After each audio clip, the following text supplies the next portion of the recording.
When God has healed you, not just comforted you, not just carried you through the pain, but truly healed you, something irreversible happens.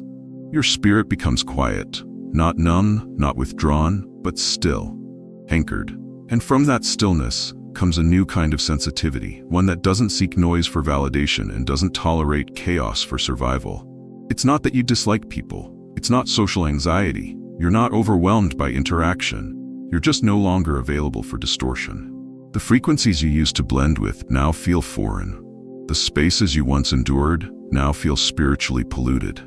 Because when healing enters, it doesn't only soothe, it cleanses. It reorders the nervous system. It recalibrates your perception. And suddenly, what used to be background noise, the chatter, the pretending, the emotional static, now feels like an invasion. This isn't resistance, this is refinement.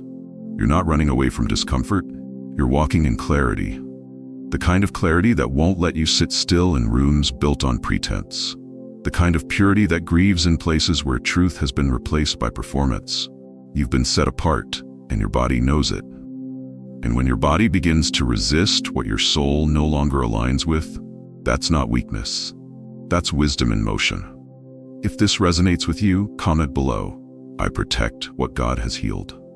Let it be a declaration, not just a sentence. Now let's look at 7 sacred signs that your body is no longer guarding your pain, it's guarding your purity. Sign 1. You instinctively scan for spiritual atmosphere, not faces or voice.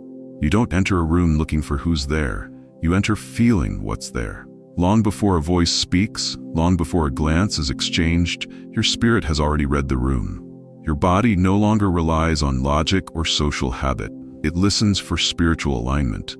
And if something is off, you feel it instantly. Not in your mind, but in your nervous system, your chest, your breath. This isn't fear.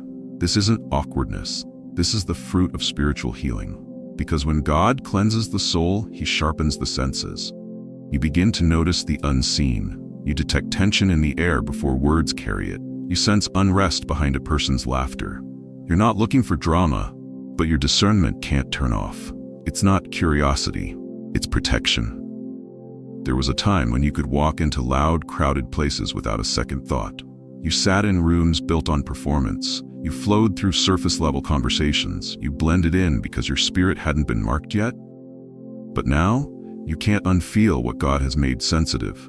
Your body starts scanning as soon as you enter. Not for eye contact, not for connection, but for peace. Or the lack of it. You may pause at the doorway, your breath may hesitate, your shoulders may stay raised until the room proves safe. That's not anxiety, that's refinement. And what's more, your system no longer tolerates pretending. You don't want to be convinced that a place is nice or fine. You want to feel that it's holy, because anything less than truth weighs heavy on you now. You don't scan for acceptance, you scan for spiritual integrity. That's not antisocial. That's sacred discernment. And if you felt this shift, know this. It's not that you've changed for the worse. It's that God has healed you too deeply for you to walk blindly ever again. Sign 2. Your skin reacts to emotional static in the room. At first it feels subtle, a tingling in your arms, a strange heat in your chest, a light buzzing near the back of your neck. You rub your skin expecting dryness or irritation, but there's nothing there. No rash, no redness, no medical cause. But something's off, and your body knows it. This is not just a skin reaction. This is the shield of a healed soul in action. Once God has sanctified your spirit, the body stops allowing pollution to pass through unnoticed. Your skin becomes more than flesh. It becomes an intuitive veil, a boundary, a sacred sensor for what can and cannot enter your field. Crowded places, loud rooms, small talk filled with heavy emotion. None of it lands softly anymore. And your skin tells you first. It might show up as crawling sensations when someone with unrest walks by. It might feel like warmth under your sternum when hidden grief lingers in a space, or like a tightening across your back when a room carries unresolved tension. This isn't hypersensitivity. This is protection. The body, after healing, doesn't want to blend in with chaos. It wants to preserve the stillness God built inside. And so the skin starts sending signals, quiet but insistent. Something here is off. We can't stay long. This place is heavy. You may start rubbing your arms, covering your shoulders, seeking fresh air. not out of preference, but because your body is trying to cleanse what it just absorbed. You've probably noticed this more in waiting rooms, elevators, shopping centers, even some churches. Places where emotion sits beneath the surface. Your spirit doesn't judge, but your body won't be quiet about it either. And that is not a flaw, that's a gift. Because when your skin starts reacting without visible reason, it means your system no longer waits for evidence, it responds to energy. And that energy is not always safe, no matter how polished the room looks. Let your body speak. Let it protect what God has healed. You are not broken, you are becoming holy. And your skin is learning how to defend what's sacred. Sign 3. You cannot breathe fully in certain spaces. It begins as a quiet hesitation. Your breath doesn't flow like it should. Not because your lungs are weak, not because something is wrong medically, but because something deeper is resisting. You walk into a room and suddenly feel like the air is thick, not with smoke, not with dust, but with something unseen, something spiritual. And no matter how many times you try to inhale, it feels like your breath hits a wall, somewhere between the chest and the soul. This is not anxiety. It is spiritual discernment wrapped in the language of breath. When God has healed you, when He has made your spirit clean and your nervous system soft, your breath becomes sacred again. It's no longer just a biological rhythm. It's communion, it's agreement, and the breath will not agree with what is spiritually polluted. So you hold back, your chest tightens, you take shallow sips of air and feel the need to leave. Not because of panic, but because the space is misaligned. Some people can breathe easily in crowded places. They laugh in rooms full of pretending. They thrive in environments built on gossip and unresolved emotion. But not you. Not anymore. Not since healing came. Now your breath chooses its space. It won't expand where truth is absent. It won't deepen where spirits are restless. Your own lungs have become a sanctuary, and they reject what doesn't belong in the temple. You may sigh more. You may yawn without reason. You may feel immediate release the moment you step outside. That's your spirit saying, "Here, I can breathe." Don't ignore that. Don't force your lungs to absorb what your soul has already rejected. This isn't hypersensitivity, it's holiness.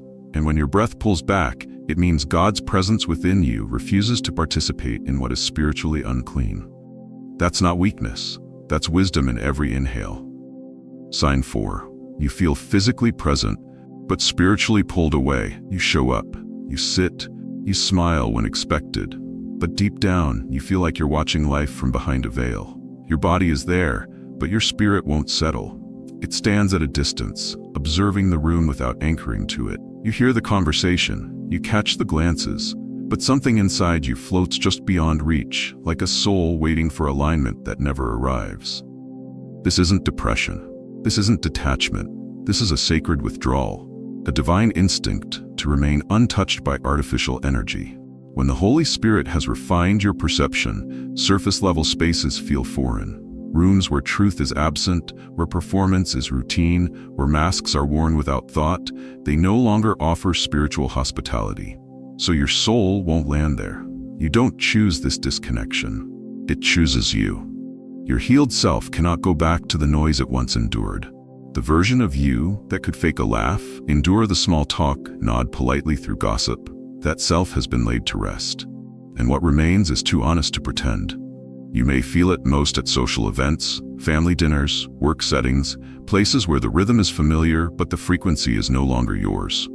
And so you sit, still and quiet, but deeply aware. I'm not supposed to anchor here. Others may misread this as rudeness. They may call you distant, disinterested, cold, but only you know the truth. You're protecting something sacred. You're honoring the silence God built inside you. You're refusing to lower your frequency just to be understood. And that is not rebellion. That is reverence. Your spirit now knows when a space lacks integrity. It can sense when connection is counterfeit. And when it does, it steps back, not out of pride, but out of preservation.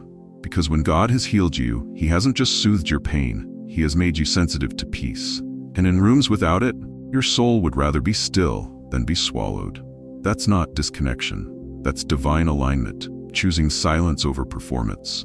And if you've ever sat quietly in a noisy room and thought, "I'm not here," understand this. That's not a flaw in you. That's the voice of God, gently pulling you out of what no longer carries His presence.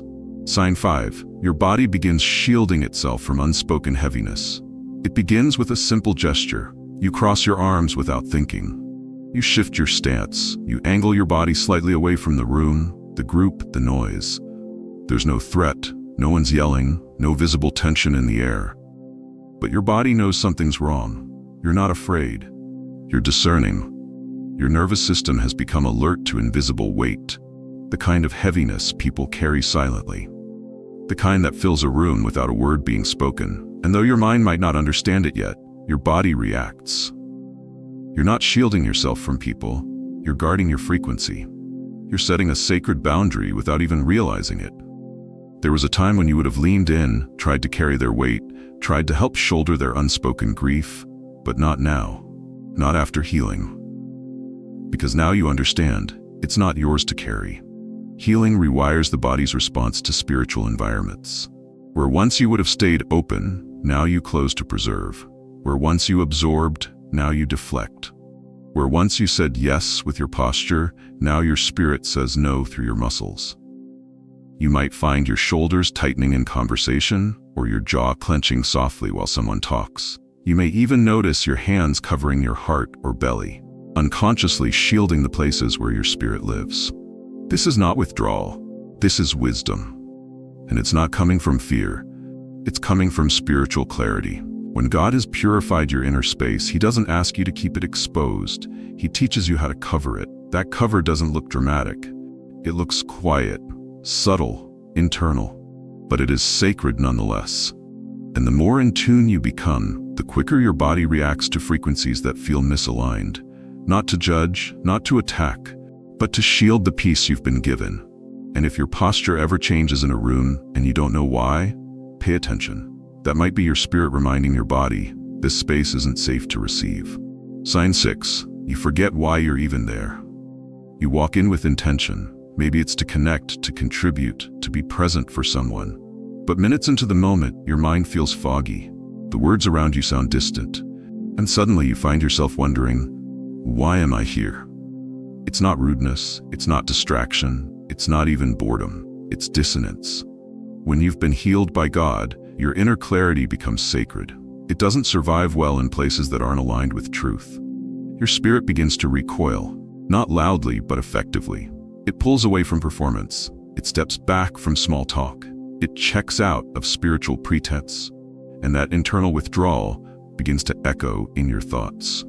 The very purpose you walked in with becomes clouded. You forget the reason because the reason no longer fits your spirit's direction. This isn't laziness. This is divine mismatch. Your healed soul is no longer willing to pretend. It cannot entertain what's artificial. It cannot root itself in half-truths, in false connections, in spiritually shallow atmospheres. And so, it leaves, even while your body remains. You might find yourself losing your train of thought mid-sentence. You might realize you've zoned out of a group conversation completely. You may leave a gathering and feel like you weren't really there. That's not you being cold. That's your spirit refusing to perform. You've evolved beyond environments that once consumed you. You no longer need them to feel whole. And when a space isn't feeding your clarity, your soul doesn't fake it. It walks out. Silently, respectfully, and with conviction. The people around you may not notice, but you will. Because when your soul pulls away, your mind begins to echo the absence. That blankness you feel, that stillness, that moment where everything feels distant, that is spiritual intelligence in motion. It is God's way of reminding you, you've been sent to walk in truth. Don't stay in spaces that trade it for performance. And when you forget why you're somewhere, listen carefully. That might be heaven whispering, you've outgrown this frequency. Don't fight it. Don't force presence where there is no peace. Let your absence be a sign that your healing has done its work. Sign 7. Sensory overload becomes immediate in artificial environments. The lights aren't flickering. The music isn't unusually loud. The decor may even be trendy. But the moment you step into certain environments, malls, airports, crowded cafes, your body starts to speak. Your skin tightens, your jaw clenches, your ears feel overwhelmed. You may even feel an ache behind your eyes. Not because the room is chaotic in appearance, but because the frequency behind it is artificial. What you're experiencing isn't sensory overload from the outside. It's a sacred rejection from within. When God heals you, He doesn't just mend the brokenness, He sanctifies your sensitivity. He makes your perception sharper, your boundaries clearer, your nervous system more honest. Suddenly, the lights feel too sterile. The music feels manipulative. The air feels heavy with unspoken energy. These places weren't made for communion. They were made for consumption, and your healed spirit can feel the difference. You begin to crave dim light, natural air, silence that isn't hollow but holy. You find yourself longing for simplicity, not because you're overwhelmed, but because your peace has become refined. You can no longer walk into a room where everything is designed to distract, not when your soul has been trained to discern. You're not being dramatic, you're being divinely protected. The overstimulation isn't emotional, it's spiritual misalignment. The space is out of tune with the stillness God placed in you. And your body, now tuned to heaven's rhythm, won't let you stay long. It signals with pressure, fatigue, heat, and restlessness. It's not rejecting the room, it's remembering the sanctuary. If bright lights make you squint, if sound feels like invasion, if movement around you feels like chaos, pay attention. That's not hypersensitivity. That's holiness saying, you've been healed. This space no longer fits you. Sign 8. You feel your energy shrinking to fit the room. You walk in bright, whole, open. But before you've even spoken, something in the atmosphere begins to press on you, gently at first, then firmly. Your voice quiets, your shoulders curl in, your movements slow. You start to speak in half sentences, laugh softly, hold back. Not because you're shy, not because you're insecure, but because your healed spirit senses, this room cannot hold my full presence, and so you shrink. Not out of fear, but out of spiritual compression. There was a time you molded yourself to fit in. You diluted your light to be accepted. But now that you've been healed, you no longer do it consciously. You feel it as friction. A spiritual discomfort that says this space is too small for who you've become. The people around you may not see it. The room may seem open, but spiritually it's dense. Spiritually it's shallow. And your light, once contained by wounds, is now expansive with healing. The more whole you become, the less you're able to fold into frequencies that lack depth. You used to perform. You used to adjust. Now your body won't allow it. Now your energy grieves the compression. It aches at the folding. It resists the bending. You might catch yourself whispering where you once spoke freely, sitting instead of standing, observing instead of engaging. And afterward, you may wonder why you felt so tired, so small, so unseen. That fatigue is not from effort, it's from spiritual contradiction. You've tasted freedom, you've walked in clarity, you've been filled with light. And the moment a room demands that you tuck that away to maintain comfort, your soul protests. God didn't heal you to hide you. He healed you to reveal Himself through you. So if you feel your body start to shrink in places that can't honor your expansion, don't question your strength. Question the room. Your stillness is not weakness. Your withdrawal is not pride. Your silence is not confusion. It's alignment. It's reverence. It's the realization that your healed spirit refuses to be boxed in. And if the space cannot make room for your healing, it's not the space you were sent to stay in. You don't belong where you used to break. Not because you've changed your attitude, but because God has changed your atmosphere. When He healed you, He didn't just remove the pain. He sanctified the space within you. Your body became a tabernacle. Your spirit became a holy ground. And with that consecration came a new discernment. A sensitivity that no longer tolerates distortion. This isn't hypersensitivity. It's holiness. It's what happens when heaven touches the nervous system. It's what happens when the spirit rewires what trauma used to control. So when the lights feel too loud, the conversations feel too fake, the room feels too small, don't apologize, don't explain, don't shrink. The places you used to survive in now feel like violation. Not because you've grown cold, but because you've grown clear. That clarity is not pride. It's purity. You weren't made to stay in atmospheres that force you to disconnect from your healing just to belong. You were made to carry presence, and presence demands peace. You no longer have to fight the noise. You just have to honor the quiet you've become. Because when the temple has been restored, not every crowd deserves entry.